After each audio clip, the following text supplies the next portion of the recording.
105 deals my first 2 years. By that time, people were really starting to get to know who I was. Um, my breakout year was 2001. 2001 is when I really started making good money. I had gotten away from my partner, made some changes to my business. The first couple of years in the business, I only made about $40,000 a year. A lot of mistakes, 50 deals a year, but I only netted about 40 all said and done each year. To me, that was still a lot of money because I had never made that much money before in my life. That was the most I had ever made up until that time. Once I had made changes to my business, no longer had my partner. My first month without my partner, I made $40,000. I made $60,000 my second month without my partner. I made $70,000 my third month. And I continue to make that kind of money month after month after month.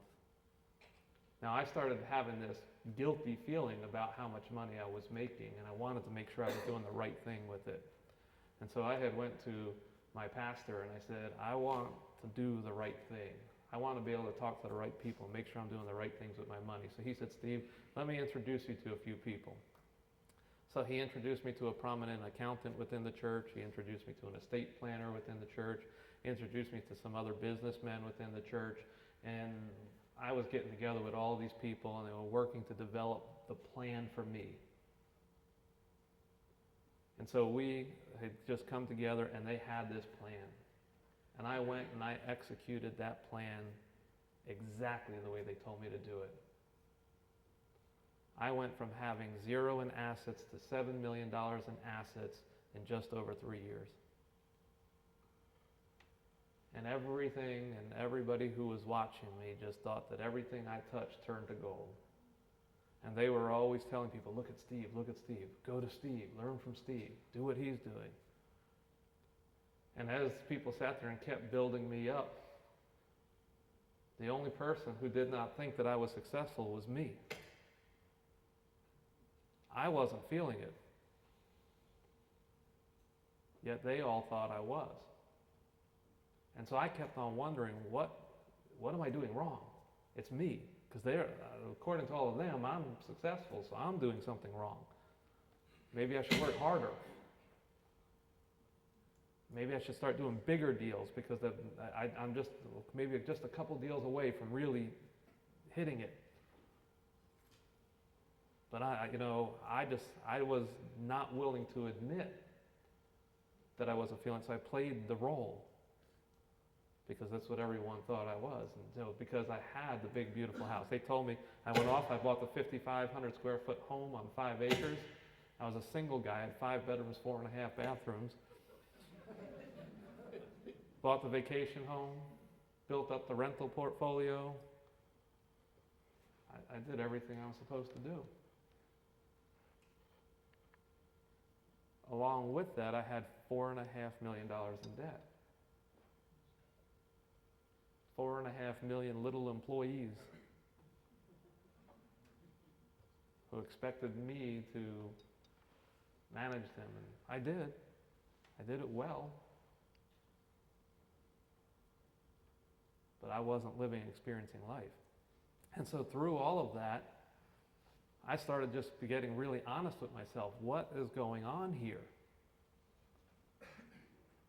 2001, I made $40,000 in the first month of the year. I needed $25,000 a year to survive then. I made $60,000 in February and $70,000 in March and probably 50 or 60 in April. Was I living a good life then? It was an incredible life then. Then I did everything that I was supposed to do.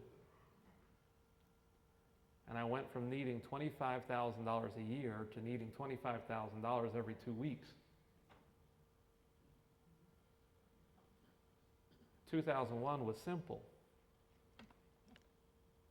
2004, 2005, I complicated things. I was making the $25,000 or more every couple weeks, but I had to perform at that level all the time. How many of you are business owners and know that you have some good months and you have some bad months. Okay. Has anybody figured out how to set up their real estate investing business to bring in $50,000 every single month without fail, just consistently every month? There's always ups and downs. And so, Sean also shares a story about the one time he made $100,000 on a deal and he was mad. And his wife just had to sit there and look at him and say, "What happened to you?" And he said, "Don't you get it? That's only going to get us through 6 weeks."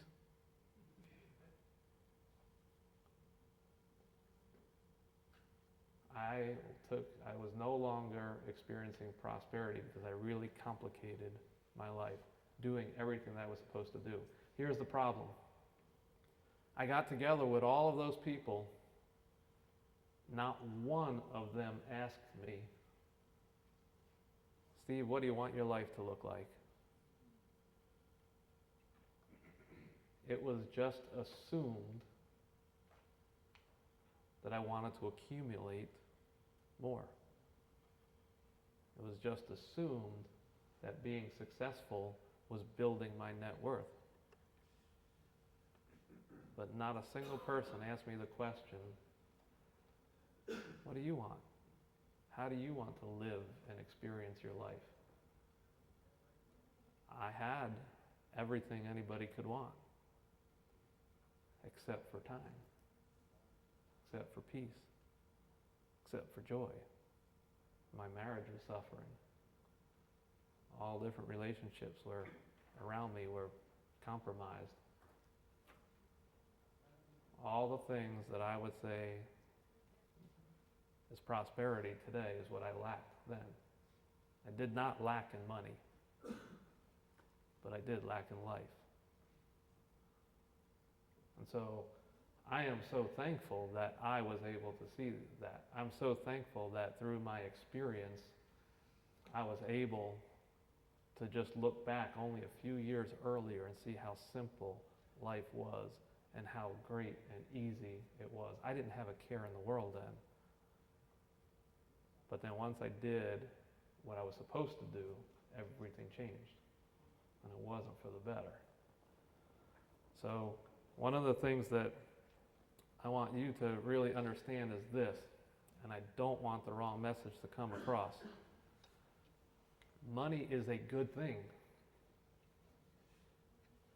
Money is a great thing when it's in the hands of somebody who understands it. I'm also not suggesting that there's anything wrong with a big, beautiful house or having a lot of nice stuff. There's nothing wrong with owning nice stuff. But there's definitely something wrong when nice stuff owns you. I want that message to come across loud and clear. I have a lot of nice things, but I will never let something own me or have me.